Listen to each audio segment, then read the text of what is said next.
welcome to the latest edition of the Cranky Curmudgeon's Corner. My name is Paul Thomas. Joining us is Judy Donegan, Marilee Rendulich, and Thaddeus Paul Hamas. There's a lot of turmoil in America right now. We lead the world in murders with guns, incarcerations, women dying from giving birth, COVID deaths, and many other unfortunate categories too numerous to mention.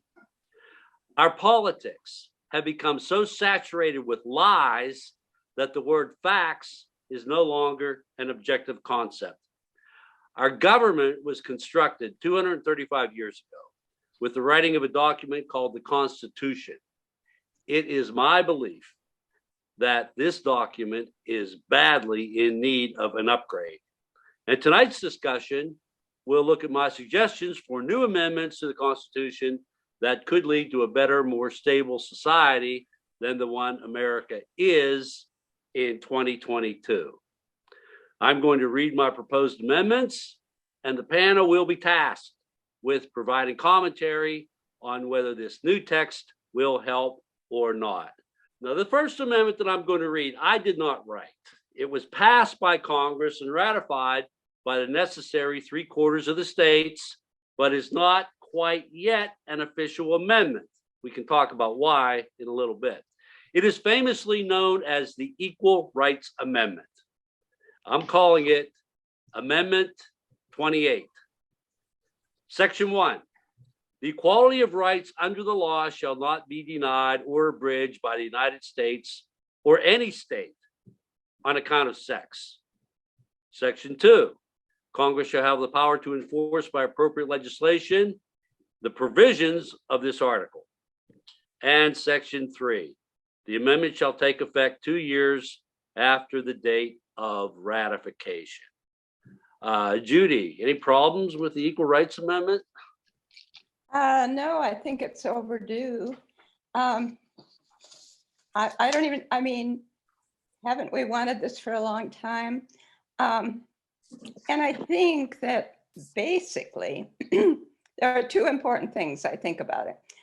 One is that maybe it would help with this sort of traditional concept that white men have rights and everyone else has to fight for them. Maybe it would help put us on equal footing. And the other thing is that laws written with classifications based on sex would have to be analyzed under a more stringent standard for their constitutionality, if someone suggested they were unconstitutional. So I'm in favor of the ERA. I think the opposition, the main opposition, or the criteria they were using was they were afraid of bathrooms being invaded by I don't know, the opposite sex. But yeah, I don't know. That's my memory. Marilee, you have any other remembrance of why there was opposition to the ERA? I do think that's one of the reasons. Well, they generated a lot of curious potential outcomes. What could happen if women had equal rights to men? I don't know that anything was based in fact. I look at it more like the Phyllis Shapley syndrome, where women have their place in the world. And I think was the true overriding element there at the time. I see, then I live in California. I always have to qualify this. Just, with my experience in business, there's a lot of effort to always promote that equality. Doesn't always exist, but I can see now with the Supreme Court, things are percolating again that belong in the 1950s. And I do see that we really need to put this on the books once and for all. This should not be contested any further. Thaddeus, are you aware that we do have the 3/4 votes of the states to ratify this thing? But the reason why it's not a constitutional amendment is because Congress imposed this arbitrary deadline of 1985 on on this particular amendment. And all they would need to do to make this a constitutional amendment is to have another vote in Congress saying that that deadline doesn't exist. Were you aware of that? Well, I wasn't even aware that that it had been ratified by the requisite 3/4 of the states. And I, the one thing I wanted to say about this was to ask, what is the holdup on this? So if that is all that exists, then yeah, what we need is for Congress to act on it. What I noted, just in the last couple of months is especially the Supreme Court's action on abortion has energized a lot of women voters. It seems like a lot of states are seeing an influx of women making sure that they're signed up to vote. And this would probably be an opportune time to put that back on the table and say, let's get this, let's get this done. Probably after the November election, see if we can get some more seats filled by Democrats to. Here's my druthers right now. My druthers is, and if I had Nancy Pelosi return my calls, I would tell her straight, all you need to do is to propose this bill, which would eliminate that deadline that was imposed for 1985, and say, we have the 3/4, the deadline is eliminated. This should be a constitutional amendment. We did everything required by the Constitution. And then, which would clearly pass the House at this point before the midterms, and then let everybody in the Senate, let them filibuster if they want to, and go on the record as to why they would vote against allowing this language to be deleted from the Constitution. This is my suggestion on how we fix the problem with the Senate. I call this Amendment 29. Section 1, the United States Senate is hereby abolished, and all references to the Senate and any subsequent article or amendment, including the 17th, are deleted. Article 1, Section 1, as amended, now states, all legislative powers herein granted shall be vested in a Congress of the United States, which shall consist of a House of Representatives, whose members shall be elected from districts of every state and territory based on the population of said districts, determined by the census count established every decade. Section 2.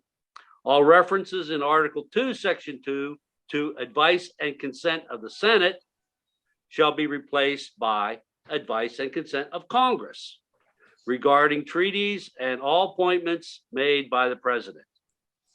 Section 3. The phrases Article 1, Section 5, each house, neither house, and two houses shall be replaced by Congress. Section 4. Delete Article 1, Section 7 and replace with the following. All bills passed by Congress shall be presented to the President and become law if the President chooses to sign the bill. If the President chooses to veto the bill, Congress can vote the bill into law with a 2/3 majority voting in favor of passage. We have had problems in this country for the past, since slavery, that the Senate has managed to perpetuate. And I think that it's time that we fix it by getting the Senate out of the way and having the people run the country. And I said by electing the people's representatives, which would be determined by the population. All right, Thaddeus, what's wrong with this proposed amendment? Well, I'm calling it a dreamer's amendment because the Well, let me interrupt you just for a second. All these amendments are Dreamers amendments because I see absolutely no chance in anything like this to ever be passed. All these suggestions, but this is purely an academic exercise. So call me an academic dreamer because that's what's going on here. Okay. Sorry, continue.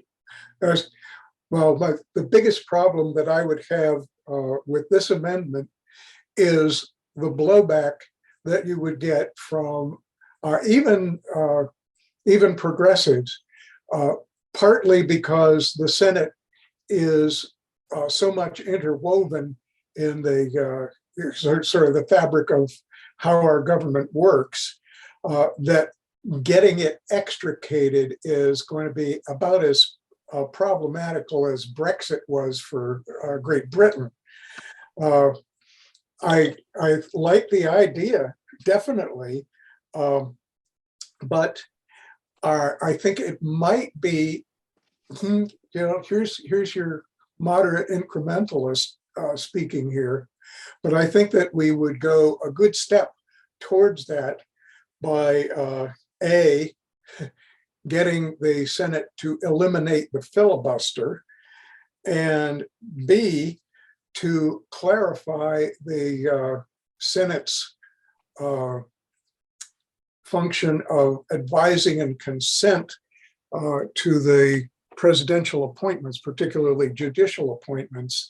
And of course, eliminating the filibuster is self-explanatory, but my idea of the advice and consent be placed before the Senate as an invitation that is theirs to take or not take.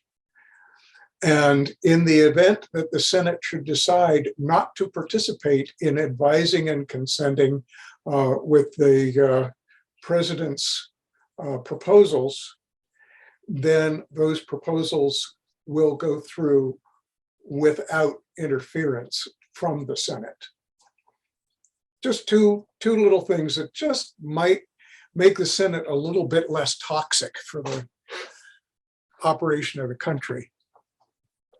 Okay, Marilee, Thaddeus makes a good point about, he's basically talking about the political culture that we have traditionally experienced would be having something like this, abolishing the Senate, is basically untenable, that the culture really couldn't handle it. So is that your view pretty much, that because it's been such a traditional thing that we just couldn't take such a radical change of having the Senate abolished? Yes, in fact, I pretty much reacted that way to your question because I didn't get it. Like, what's he talking about? Eliminating the Senate? And in fact, that is. So I consider myself somewhat of a traditionalist in that regard, but I do respect your quandary with it when you have, Mitch McConnell, who's been power grubbing for how many years now, and a Joe Manchin who you can't get on board, and a Krista Sinema who's in with all the corporations. I mean, it's been very frustrating. By the same token, I do feel that the Senate does give representation to the states on an equal level, and I do think people need to be heard in that regard. So I think they have an important position in our government. And when I think of throwing it all in on somebody like Kevin McCarthy heading Congress and heading everything, and it would just be his show, somebody like that, that really makes me feel like we need that balance of another legislative body.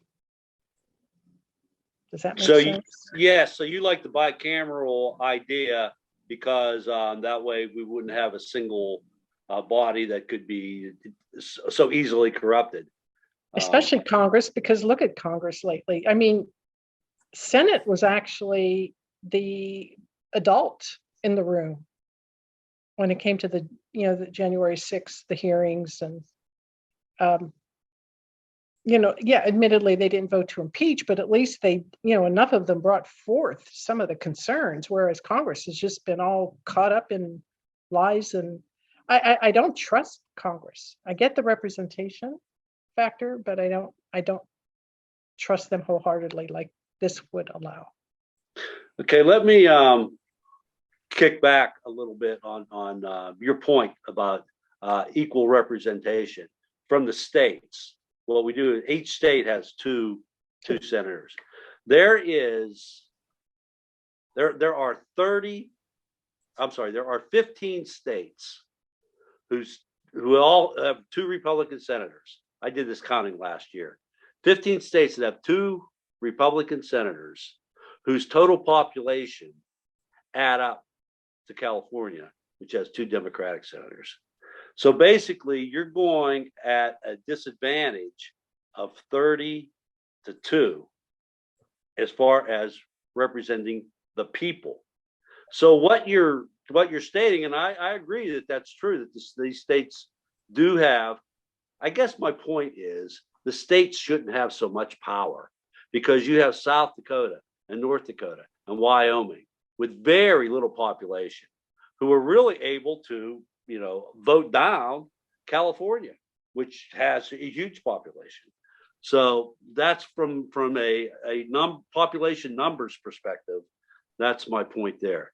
Judy, I know you don't agree with me, but let's hear it anyway. Well, actually, I do agree with you. I know, shocking as it might be, because on your last point on the population numbers, I read that by 2040, 30% of the population will have 70 senators. So Right. that's so out of whack. And coming from a place right now where agreeing with you means that we would have one probably, well, depending on how the Congress was formulated, but we would lose 2/3 of our representation in the Congress right now. Mary Lee's point about having, what's his name, Kevin McCarthy, in charge gives me pause. It's frightening. But on the other hand, Mitch McConnell is, I think, because he's much smarter, much more strategic than McCarthy, is really, I think, a bigger danger. So I hadn't thought about the part where maybe it's good to have a bicameral legislature to get, at least 2 shots at something. But maybe that would mean that the Senate, maybe the Senate should be constituted on the basis of population as well, as opposed to just the states. And I think I just read something about some proposal that would be done, and that no state would have fewer than 1 senator and no more than 6. So my state, Maryland, would have 1, you would have 6. And by the population, that would be fair. And then the other thing is, it's such an undemocratic body. I also just read, trying to look at what Paul was proposing, that 2,000 people have been senators, and 11 of those have been Black. That seems like a very bad statistic to me. And when you think about it, if you think of who the Senate is composed of in our lifetime, or in the last 30 years, we probably have lived with half of those 11 senators. Sure. So it bothers me that it is, I think, undemocratic. And Paul, you know that back in 1911, a socialist senator from Wisconsin, where I used to live, had a bill to abolish the Senate, 1911.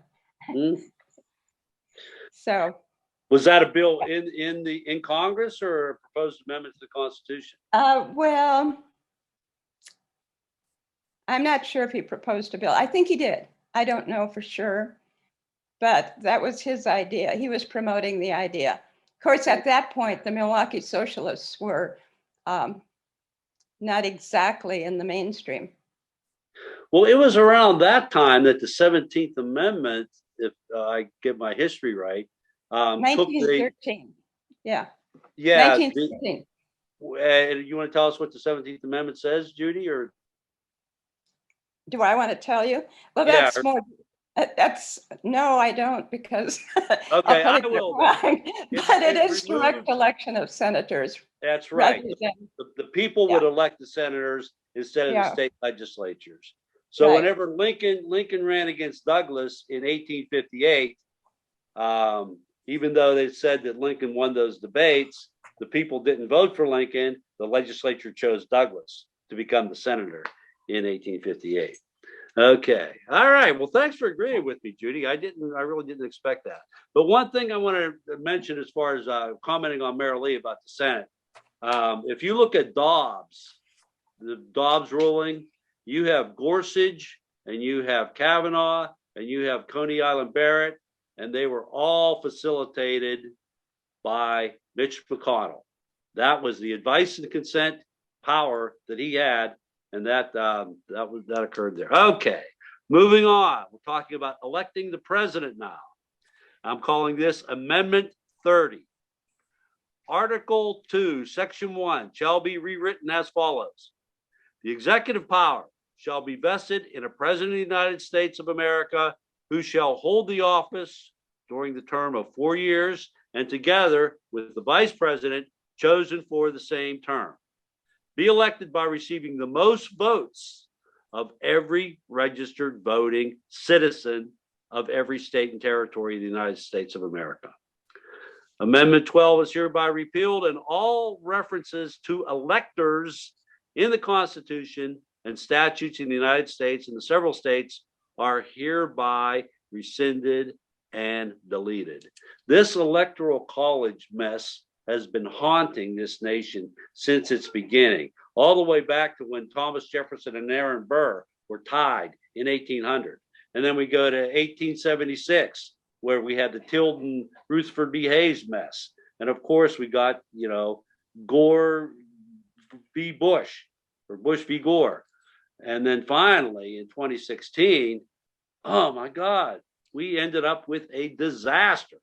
So, Judy, what do you think about getting rid of the Electoral College? oh, I'm for that too.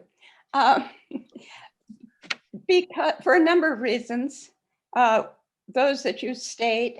And I think that the last election, 2016 or 2020, shows that it's much easier. I think that the electoral college system and the fact that the votes are counted sort of state by state by state made it much easier for Trump to raise all this trouble about election fraud. If you only have to go to Arizona and have your cyber ninjas go through the voting rolls to try to overturn an election, and then go to Wisconsin, and then go to Pennsylvania, that's easier than having to take on the whole country and say that the vote was fraudulent throughout the country. The other thing is that there is currently a move, and now I've forgotten the exact phrase, but to make state legislatures dominant in the choosing of the electors and running the election systems. And the Supreme Court will be hearing a case on that this fall. And that would give... I heard that those justices are very interested. I'm talking about Kavanaugh, Gorsuch, and Coney Island Barrett, and Alito. So I kind of think we need to get the states out of this. And of course we won't, to give Thaddeus's point that this is pie in the sky. But at any rate, those things worry me. if you can have a state legislature, say in who knows where, decide to change the electors from the ones that should be ceded to others, it seems to me then we've just completely lost the ball game. So that's why I agree with you, Paul. Okay, Thaddeus, we about Yeah. to lose the ball game here? I don't think we're going to lose the ball game just yet. I was going to ask one question, though. The wording of the amendment, number 30, says that the president shall be elected and serve for a 4-year term of office. Shall the president be limited to 1 term of office, or will he still have 2 4-year terms as is presently the law? I didn't want to mess with that amendment. Okay. I thought that was okay. I only want to mess with the amendments I think they're screwing us over. Yeah.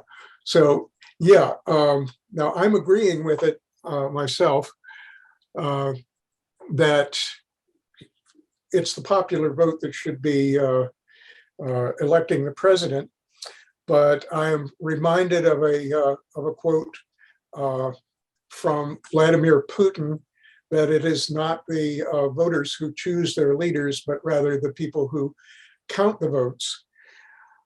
And so that makes me very nervous, especially, you were talking about the giving power to the state legislatures to count the votes or to name electors. And I think where we have been falling down and nobody wants to seem to change it, we need some language in here that says that eligibility to vote and the manner in which votes are cast should be the same throughout the country. Because we should have one set of regulations that says, either yes or no. Can you have mail-in ballots? Can you have drop-off ballots? Can you vote only on voting day? All of these things should be the same. If you move from New York to California, you're going to find when you register to vote in California, it's going to be exactly the same procedure as you had in New York or Maine or Florida. The idea that states can control how people can and cannot vote, and states can control how those votes are counted and tabulated and reported to the federal, is a system that we watched get gamed in spades in 2017. So that it needs to be in there, that a uniform form of voting needs to be part and parcel of getting a popular vote for the presidency. A federal law that governs all voting procedures, basically. Exactly. Okay, Marilee, I like Thaddeus's idea, as well as getting rid of the Electoral College and actually eliminating the whole idea of electors.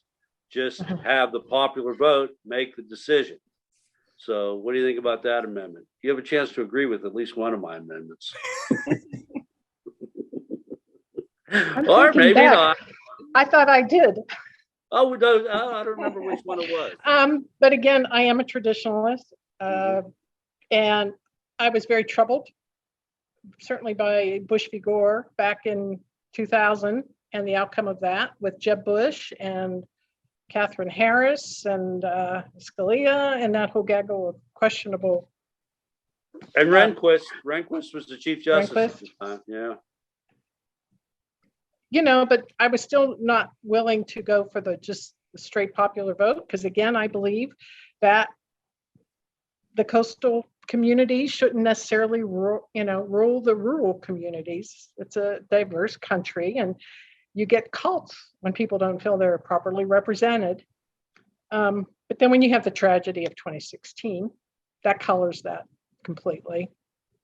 A wannabe king wins by electoral votes, and then you have that same wannabe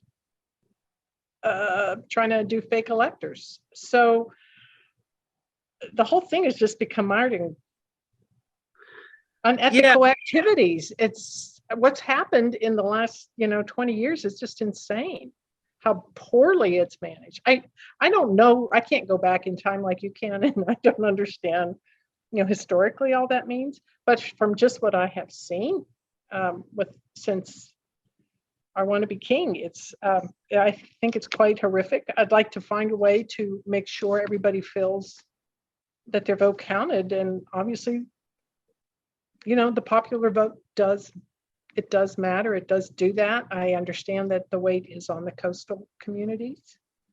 But given the ability to manipulate outcomes, it needs to be managed. This is the core of our democracy. And I do like Thaddeus's idea as well about, not just a Voting Rights Act, but clearly delineating what rights, how you do exercise those rights by, within each state and be consistent. Yeah, standard federal procedures for voting, I think it'd be a great idea.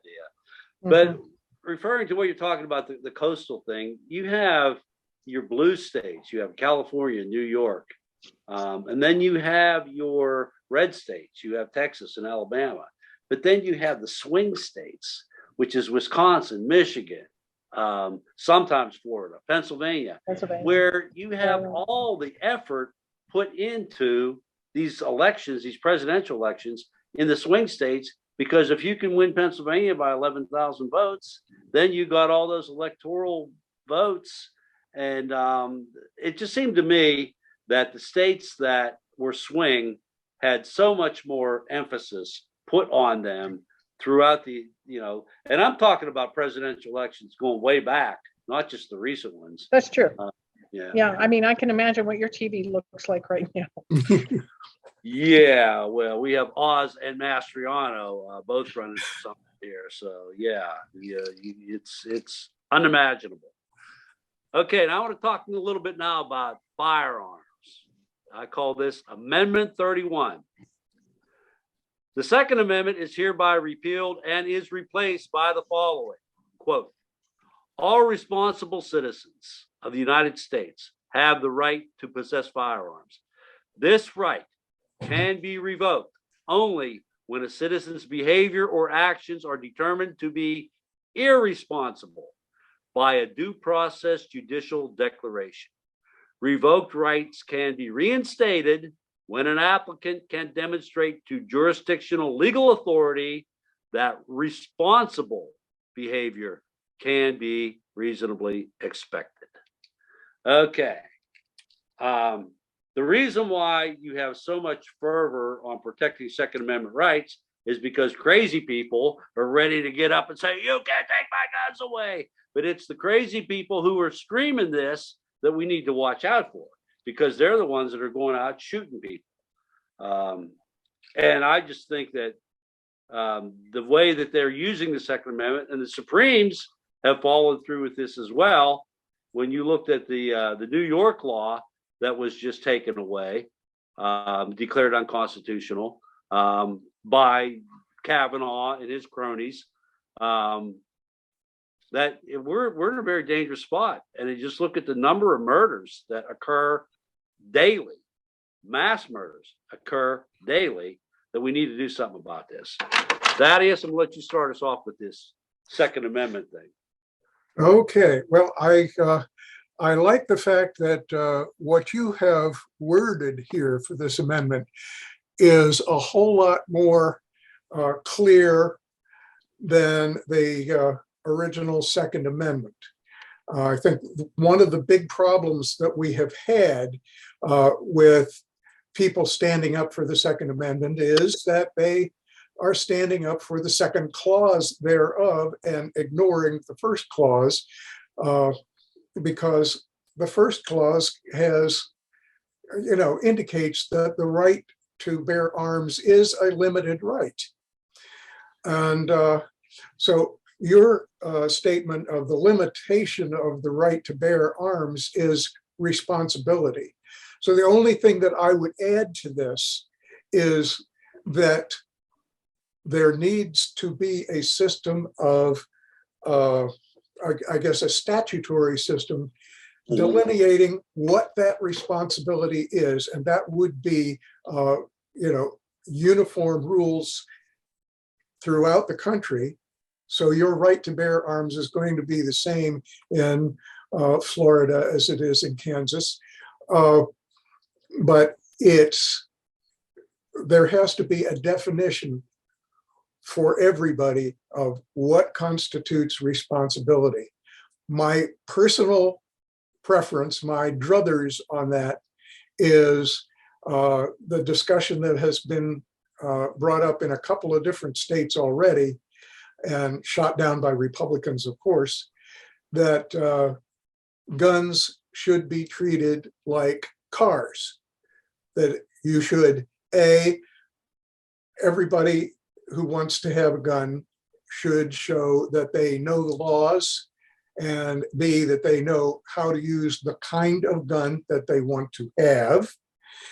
And next, they have to show that they are insured for liability for every gun they own. That's going to break the banks for some people that have 1,000 guns in their basements. But and then finally, that guns are licensed and registered just like cars. And so if you're going to carry a gun, you need to carry 3 cards with you: license, insurance, and registration. That way you've got proof that you are responsible. Responsible enough to Yeah, see, weapon. I fully believed whenever I was using the word responsible in this text that there has to be some statutory definitions of that, and I don't know whether federal or state or local. I mean, you have cities like Chicago that want to have their own laws that determine responsibility. So I didn't want to go there. I just wanted to say that for this, broad coverage of the issue, just use the word responsible, and then let the local jurisdictional authorities make the calls as to how that's going to be implemented. Yeah. Okay. I'm more of a mind that there should be uniform definitions of responsibility rather than being determined by localities. This locality can say, oh yeah, anybody can own a gun, and boom, nothing changes. And another locality like Chicago wants to, crack down and have very, very limited allowance for ownership. This should be the same everywhere for everyone. That's probably something that would I'm dreaming. Yeah, debatable. Okay, Mary Lee, guns. What do you say? If we're dreaming, I say get rid of them all. I have no problem with that. Now you're from Western PA. You're from a small town where there's a lot of hunters. You probably knew as you were growing up. Would they? I didn't know any hunters. Care? I didn't know any. I have a nephew that hunts. I have one in my whole family. I don't know what we are, but we're not gun owners. I own a golf club. That's my weapon of choice here at the house. But I'm glad you defined that responsible, because that's what I had issue with. I mean, as soon as I saw that, I immediately thought of Kyle Rittenhouse and the judge who deemed him a responsible gun owner and not a murderer. So I would lean towards what Thaddeus is adding in terms of stricter gun laws. I also think assault weapons are absurd and need to, our police officers shouldn't have to be confronting this either. Talking about an increase in crime, it just makes it so much more difficult for their enforcement purposes. And background checks, age limits. I just don't understand what is so hard to comprehend about sensible gun legislation. I really don't. And an amendment to the Constitution, if we could get that through in some form that would help limit some of these just Murders. crazy, The word, yeah, the word is murders. mass murders. Yeah, Yeah. be great. Okay, Judy, you're from a place where there's more guns than people. So how do you think this would fly in your locale? Oh, well, it wouldn't fly. We know that, but I'm not sure where it would, especially since, Mary Peltola just came out and said she owns 175 guns. So um, even everybody except me, I think, owns a gun in this state. But I come from a family of hunters. My son is now a hunter, although he wasn't. Uh, I guess I sympathize with hunters wanting guns, but here's what I think, Paul. You were focused on the people and responsible people, and I think that's important. But I would start, if I were writing an amendment, I would start with the guns. And if you said something like, do you mind if I read one? Go ahead. The right to keep and bear arms shall be subject to reasonable regulation. And I say that part because Second Amendment people think that their right is absolute. And even though even Scalia did not say that in Heller, and he left room for regulation, we all know how regulations are met with, oh, you're making the Second Amendment a second-class right. And that's ridiculous because all rights are subject to regulation. But I think with guns, we'd have to say that because people don't believe it. And I think we would say regulation including but not limited to, as we always say, the type of firearm, the time, place, and manner of possessing it, and the capacity of the person to be possessing the gun to be responsible.